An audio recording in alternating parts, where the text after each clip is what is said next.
Bom, só dando início aqui, né? Bom dia a todos, meu nome é José Adenis e, juntamente com o meu grupo, né, vamos apresentar para vocês os ciclos biogeoquímicos, né, da disciplina de Ecologia, do professor Victor Ribeiro. O grupo é formado por Araceli, Aldeniesla, Jean, José Adenison, Kathleen, Mike e Sayomara. Dando continuidade aí, próximo, por favor. Então, definindo aqui para vocês o que são ciclos biogeoquímicos, né? São processos pelos quais os organismos eles retiram os elementos químicos da natureza para ser utilizado por eles mesmos e em seguida eles devolvem ao meio ambiente, né? Assim garantindo uma reciclagem desse elemento. Então, quais são os fatores necessários para que isso ocorra? Primeiramente, que existem reservatórios, né, para esses elementos. Os reservatórios principais são a atmosfera, a hidrosfera e a crosta terrestre. A existência desses seres vivos, né, para movimentar esses elementos pelo meio ambiente e que eles estejam em um ecossistema. Então, ao lado, nós temos um exemplo, né, de imagem que representa muito bem o que é um ciclo biogeoquímico, para vocês entenderem. Esse ciclo biogeoquímico é o do nitrogênio e nós vamos falar um pouco sobre ele mais à frente.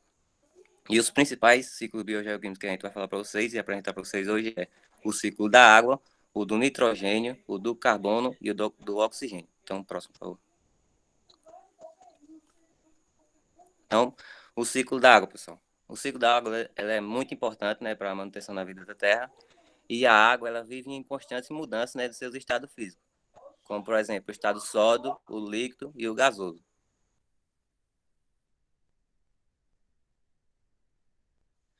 Então, os principais, as etapas, né, voltando aqui as etapas do ciclo da água, é a evaporação, primeiramente, né, a evaporação acontece quando a luz do sol incide sobre os oceanos e sobre a superfície terrestre, tá? Quando a luz, o calor, ela incide sobre os oceanos, acontece a evaporação da água e na superfície terrestre acontece a evapotranspiração. Em seguida, né, depois desse processo que a água passa do líquido para o gasoso, acontece a condensação. É a condensação desse vapor que está lá na atmosfera da Terra. Lá na atmosfera, tem uma temperatura bem abaixo da superfície terrestre. Então, essa água que está lá, toda essa evaporação que está lá, ela irá se condensar e formar cristais, pequenas gotículas de água, que vai formar o que a gente conhece de nuvem. E essa nuvem condensada vai passar para o próximo estágio, que é a precipitação. A depender da, da temperatura que esteja lá na atmosfera, a precipitação pode ocorrer de três maneiras, né? Primeiro é a chuva, que a gente bem conhece. A segunda é cristais de gelo, vai formar cristais de gelo, então vai formar neve ou chuva de granizo, tá? E depois da precipitação, quando ocorre, a próxima estágio é a infiltração. Então, quando ocorre a precipitação, né, chove, e essa água que escorre pela camada da terra, parte dela fica armazenada em rios, lagos, parte dela vai para os mares, e outra parte também fica sobre o subsolo da terra, né, que é a eu me esqueci o nome agora, mas enfim, é sobre o subsolo da terra. E como a vida ela tá ali presente, ela vai pegar essa água, tá? Para utilizar dessa água. E quando ela utiliza dessa água, existem três maneiras que ela vai voltar, né, para o meio ambiente. A primeira é a excreção dos animais, ou de nós seres humanos. A segunda é a transpiração, que é a transpiração das plantas. E, por último, como último estágio, a decomposição dos corpos, né? Aí devolve toda a água para o meio ambiente e daí reinicia todo o ciclo. Então, próximo. Bom dia. Vamos falar agora um pouco sobre o ciclo do nitrogênio. Bom, o ciclo do nitrogênio é dividido em três principais partes: a fixação, a nitrificação e a desnitrificação. Vamos começar pela primeira fase. Acontece a fixação do nitrogênio para virar amônio? No caso, a segunda parte, né? Ela existe três principais bactérias, que são as rizóbio que ficam nas raízes da planta, existem as cianobactérias e as azotobactérias, que se utilizam do nitrogênio que está na atmosfera e a partir dela se transforma na amônia. Só que aí não precisa só da amônia para se desnitrificar e voltar para a atmosfera. Ela parte para a parte de nitrificação, onde, primeiramente, vira o nitrito, a partir das bactérias nitrosomonas. Só que o nitrito é tóxico e não faz bem para as plantas. E aí já vem outra bactéria, que é a nitrobactéria, que se utiliza do nitrito para virar nitrato. E esse processo se chama quimiossíntese, que é quando a bactéria se utiliza daquela substância e se transforma em outra. Quando ela está no processo de nitrato, as plantas já começam a utilizar elas, plantas e outras bactérias, que são a pseudomonas, que a partir delas se transformam em nitrogênio de novo. Outras maneiras do ciclo para a parte da fixação é quando animais herbívoros ou até os seres humanos ingiram plantas leguminosas que absorveram o nitrogênio a partir de outras bactérias ou a partir do nitrato. E aí, quando sai os excretos, seja dos animais ou de outro, quando morre, aí é feito um novo ciclo novamente. E por aí, com o consumo e com todos os processos, se faz o ciclo do nitrogênio. Próximo. Bom dia, vou dar continuidade. O carbono, ele é um elemento que está presente na composição de todas as moléculas orgânicas, essenciais para os seres vivos, além de algumas moléculas inorgânicas. Na atmosfera, o carbono ele está presente na forma de dióxido de carbono, e a assimilação do carbono pelos seres vivos e sua devolução à atmosfera, completando assim o seu ciclo, está diretamente ligada ao fluxo de energia. E o carbono também ele está presente na atmosfera como um gás de efeito estufa. O ciclo do carbono ele pode ser dividido em dois: o ciclo geológico e o ciclo biológico. O ciclo geológico do carbono ele é responsável por regular a movimentação do carbono pela atmosfera, hidrosfera e litosfera. O gás carbônico presente na atmosfera, ele é solúvel em água. Assim, ocorre uma troca contínua entre o CO2 na atmosfera e o ambiente aquático. Outra forma também de movimentação ocorre quando o CO2 dissolve-se na água da chuva, produzindo H2CO3, que é uma solução ácida, que facilita a erosão de rochas silicatadas, liberando íons. E nos oceanos, esses íons, os organismos, eles utilizarão para a construção de conchas carbonatadas. E após a morte desses organismos, suas conchas, elas se acumularão como sedimentos ricos em carbonatos, que podem migrar para uma região onde a pressão e as altas temperaturas fundem parcialmente os carbonatos. E a formação de magma libera CO2 novamente para a atmosfera. E esse ciclo, ele se destaca por ser um ciclo demorado. Já o ciclo biológico do carbono envolve os seres vivos do planeta e pode ocorrer no meio terrestre e no meio aquático. Os organismos fotossintetizantes, eles são os responsáveis por retirar o gás carbônico da atmosfera no processo de fotossíntese. Esses organismos utilizam o CO2 e liberam o oxigênio. Na atmosfera, o carbono ele é utilizado na fabricação de moléculas orgânicas. Os seres vivos também, eles são responsáveis pela liberação de gás carbônico no ambiente. Essa liberação ocorre por dois processos, o processo de respiração e o processo de decomposição. Na respiração, os organismos utilizam o oxigênio e liberam gás carbônico no processo. Já na decomposição, ocorre liberação de gás carbônico e água. Próximo.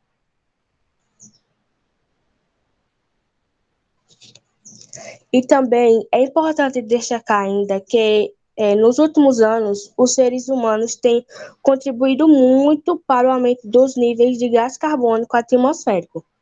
Atividades como o desmatamento e a utilização de combustíveis fósseis têm garantido um aumento significativo desse gás na atmosfera. E com isso, tem se observado uma acentuação no chamado efeito estufa, que o efeito estufa é um fenômeno natural que garante um aquecimento na superfície terrestre, que é essencial para a sobrevivência da vida do planeta.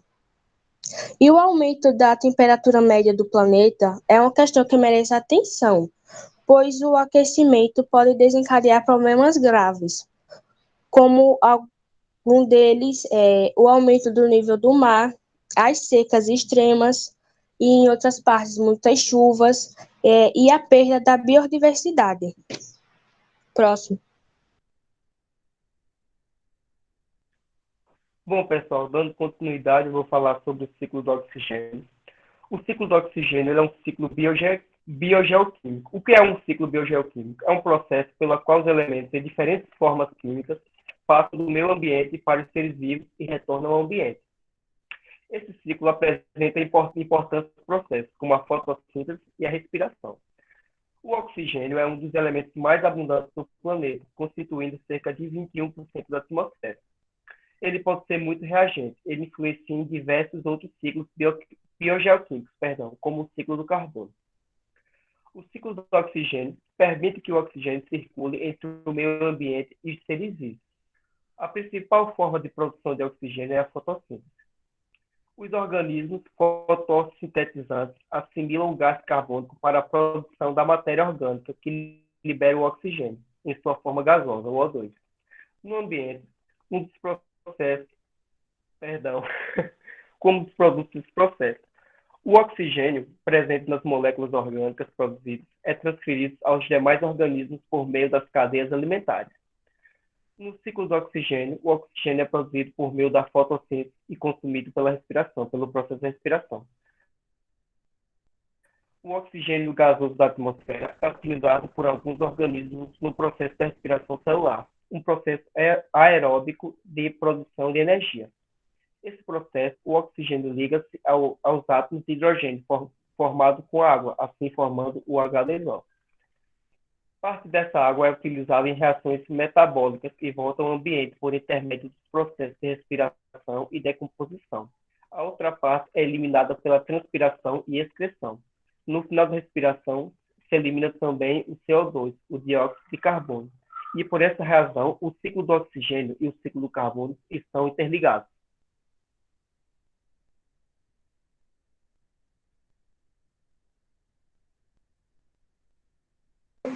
Bom dia a todos. Falando um pouco sobre o aquecimento global e perspectivas para a agricultura. Temos aqui evidências das mudanças climáticas e seus impactos. Muitos dos eventos climáticos associados à mudança climática que foram previstos há alguns poucos anos já podem ser conjetados. Temos como um bom exemplo a intensificação do derretimento de neve e gelo, e como consequência disso, a elevação do nível médio do mar, que hoje em dia a gente já pode perceber isso, infelizmente, em alguns locais. E um fator de grande relevância relacionado aos dados meteorológicos é o aumento da temperatura média do ar e a intensidade de chuvas em períodos reduzidos. Com isso, o volume de precipitação em períodos reduzidos ocasionam inundações e secas que antigamente eram excepcionais e hoje passa a ser mais frequente. Isso a gente também consegue ver relatos praticamente o dia inteiro em todos os locais. Nos últimos 150 anos, o planeta teve sua temperatura aumentada de maneira considerável. Estudos feitos pela NASA e pela NOAA mostram que a temperatura registrada na Terra em 2018 foi a quarta mais alta nos últimos 140 anos. Pode passar. Aqui nós temos a agricultura e o desenvolvimento. A agricultura, hoje em dia, é considerada um dos principais responsáveis pelas mudanças climáticas. A agricultura moderna, praticada nos últimos 50 anos, de uso intensivo de insumos e de energia, basicamente fóssil, no que se refere ao uso dos recursos da natureza, com altíssimos impactos ambientais, muito embora de grande desempenho em sua produtividade. Isso ocorre porque as políticas nacionais intensivas privilegiam um modelo agrícola com alta intensificação e especialização, menor diversidade e maior uso de produtos agrícolas, com uso intensivo e excessivo de fertilizantes e agrotóxicos que acabam por poluir o solo, as águas e provoca grandes alterações no ecossistema e na saúde da população. Próximo.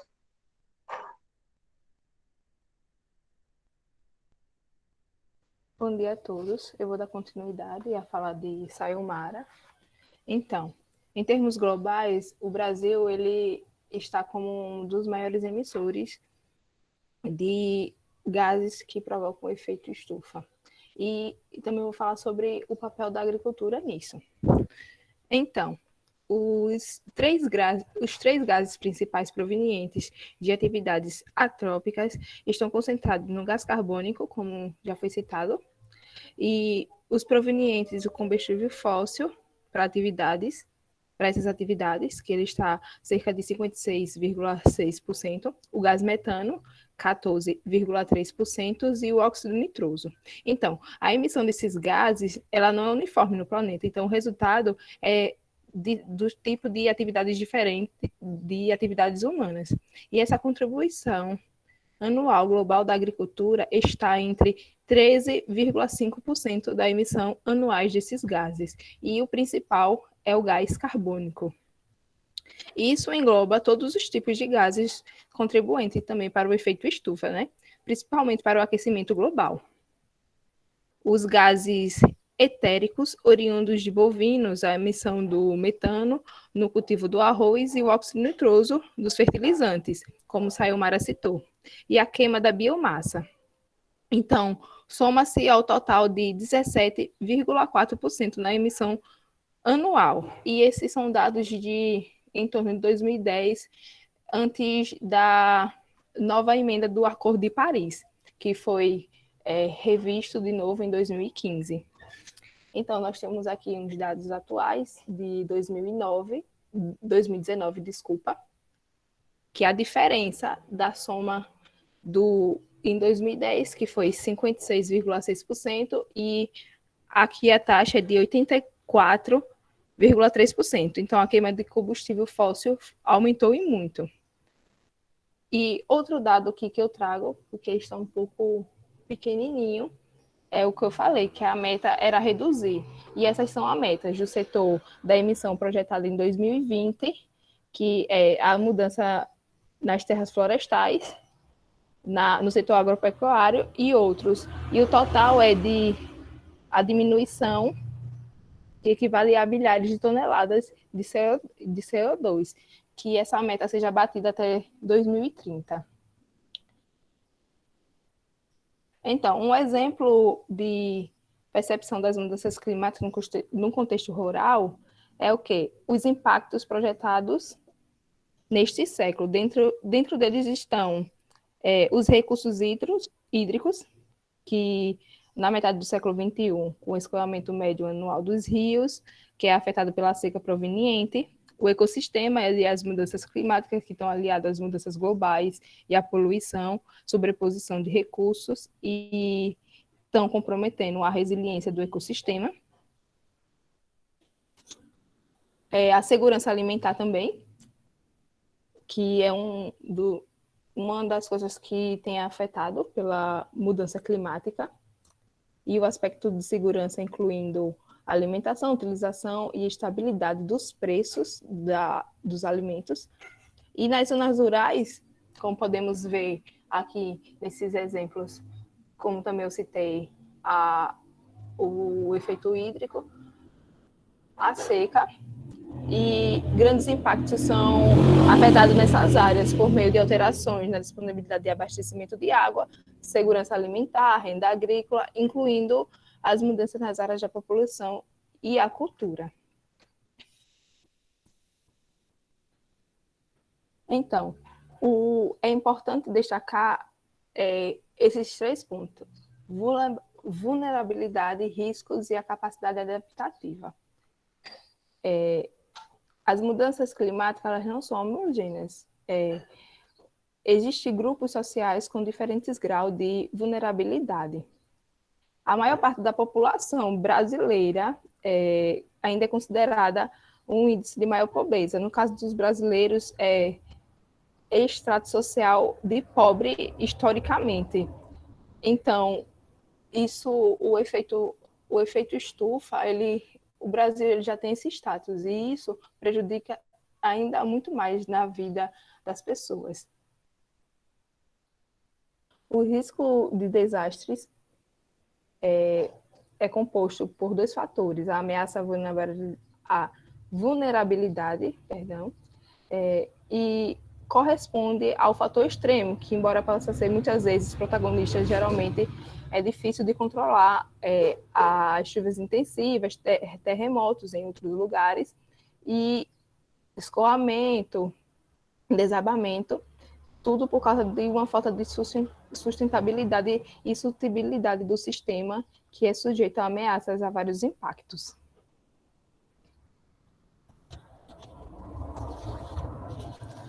Então, a capacidade de se adaptar procede do quê? De uma nutrição biofísica que expõe muito a Terra esse eventos extremos, e a qualidade de moradia, localização geográfica e a segurança alimentar. E a natureza e a sociocultura pelo grau de percepção de risco na inserção da venda de produtos e também o acesso à saúde.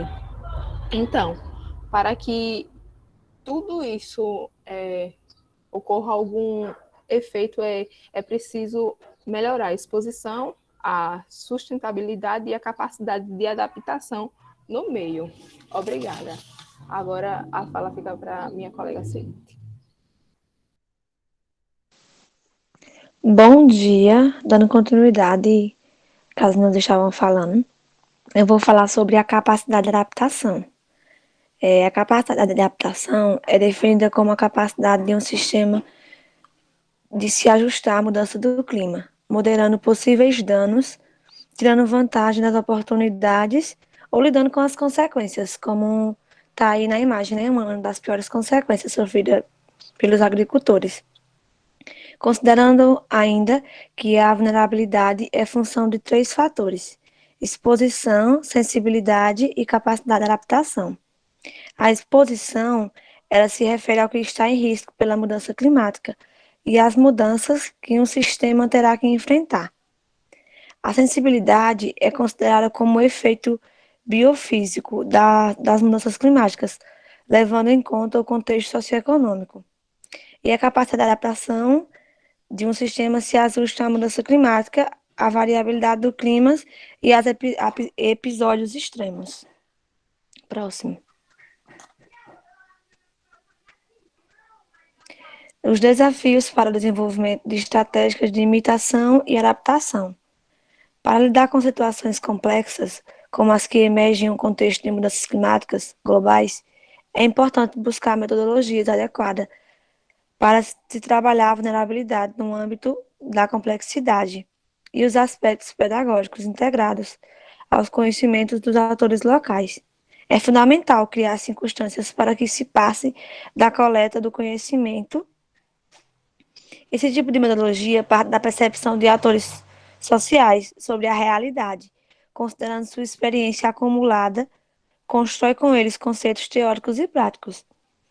E, por fim, é importante lembrar que o desenvolvimento de estratégias de adaptação tem que ser amparado por políticas públicas inovadoras, capazes de criar as circunstâncias necessárias das mudanças climáticas, numa perspectiva de longo prazo e numa abordagem baseada na construção de sistemas de aprendizagem para ação em situações complexas e incertezas. Aí está uma tabela, né, com os aspectos ambientais e os indicadores. Muito obrigada pela atenção de todos.